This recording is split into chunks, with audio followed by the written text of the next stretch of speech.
Okay, in the previous video we've been trying out some presets, and in this video we are going to continue with building up our own user styles. So you get there when hitting shift, or basically you can get there without shift, but you are continuing one by one with this encoder, and with the shift button you go in steps of 10. That, by the way, works everywhere as well for the velocity as well as for the BPM, for example, or for some other things as well.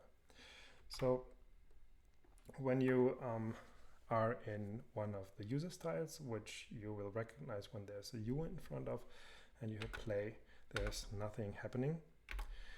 And in order to get some sound into your tracks, you have to select the track first of all. So I have to press it harder.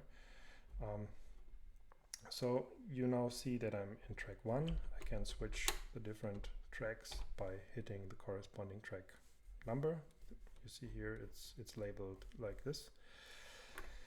And while being in track 1, I have to choose a voice first of all, and a voice, when I click here once on voice, is organized in banks, and it's represented as a program. So in this case there's an analog kit represented, so turn off the section mode and you can play already different sounds. So this is, by the way, all the sounds of track 1. So it might seem to you as if I'm playing now different tracks, but it's not. It's track 1, and you can play even different sounds in one track, which doesn't make much sense in many situations, I would say, because usually you want to logically split them for sound design perspective, from a sound design perspective.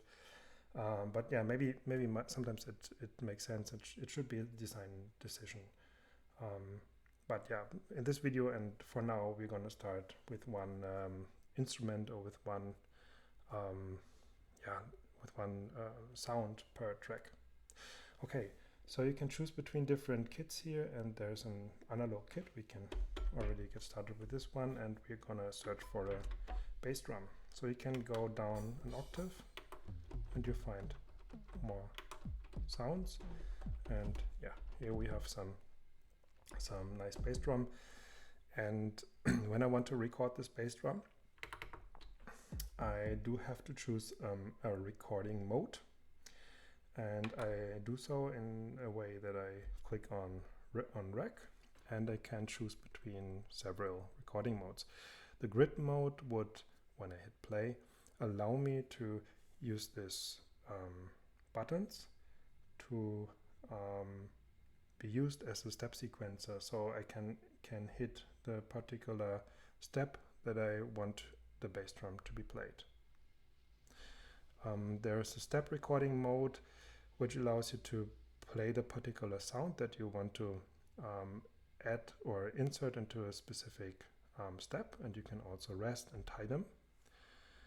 There's an overdub mode, which enables you to play whatever you like to play in real time, and whatever you already played on a particular track will be overdubbed, sorry. So it will keep whatever you've been playing before, and in the replace mode, it will replace what you've been playing before and delete it and put whatever you're playing on top. We start with the grid mode, and we will walk through all of them one by one. So in the grid mode, when pressing play, I can put my bass drum like this.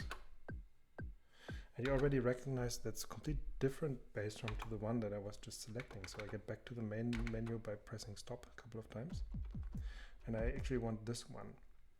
And the thing is now, when getting back to the grid mode, you see there's a node over there. And what I was just selecting here is a specific node. And each sound in a drum kit is represented by a specific note, or the other way around. And in order to play the bass drum that I originally have chosen, I need to press shift, and I get my keyboard back, and you see the note changing here. Okay, now I'm with the bass drum that I originally wanted. Oh, so sometimes problems pressing these ones, and I obviously also have to replace them. Okay, so now I press play. Actually, both of them are playing now, and in order to fix it, I can also use this encoder to get back to the other sound. I take some time to get there.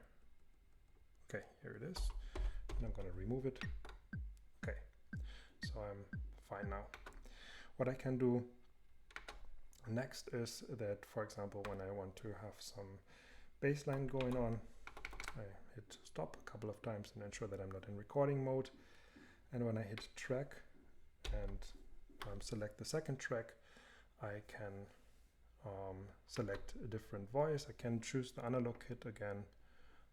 Maybe I can use analog kit 2. There are several other ones, but I think that one is already quite nice to choose.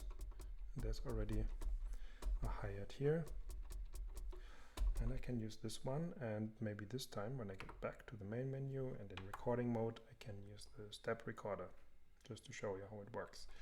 And when I hit play again, then I can play and also rest several steps. Okay. That's another way just to recording stuff in. And on the next track, let's maybe look for some sound. So again, hitting shift will bring you a bit further down the way to different programs and let you go in bigger steps than just like going one by one. But it's actually in this case, when we're searching for a particular bass sound, we can also use the bank dial to find a bank which provides some bass sounds. So we can, this one is already nice.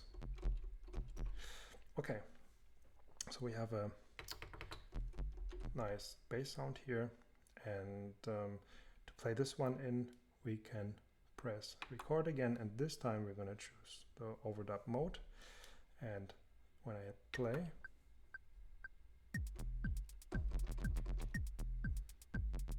sounds awful.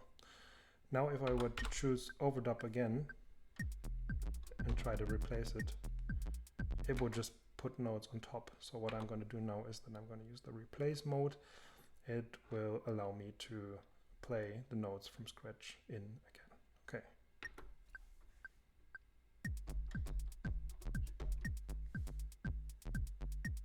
Okay, and you already recognized the timing wasn't perfect. I wasn't exactly on beat. So what you can do in this case is hitting the drop button, getting to the quantize option, hitting select, and you can just hit the do button.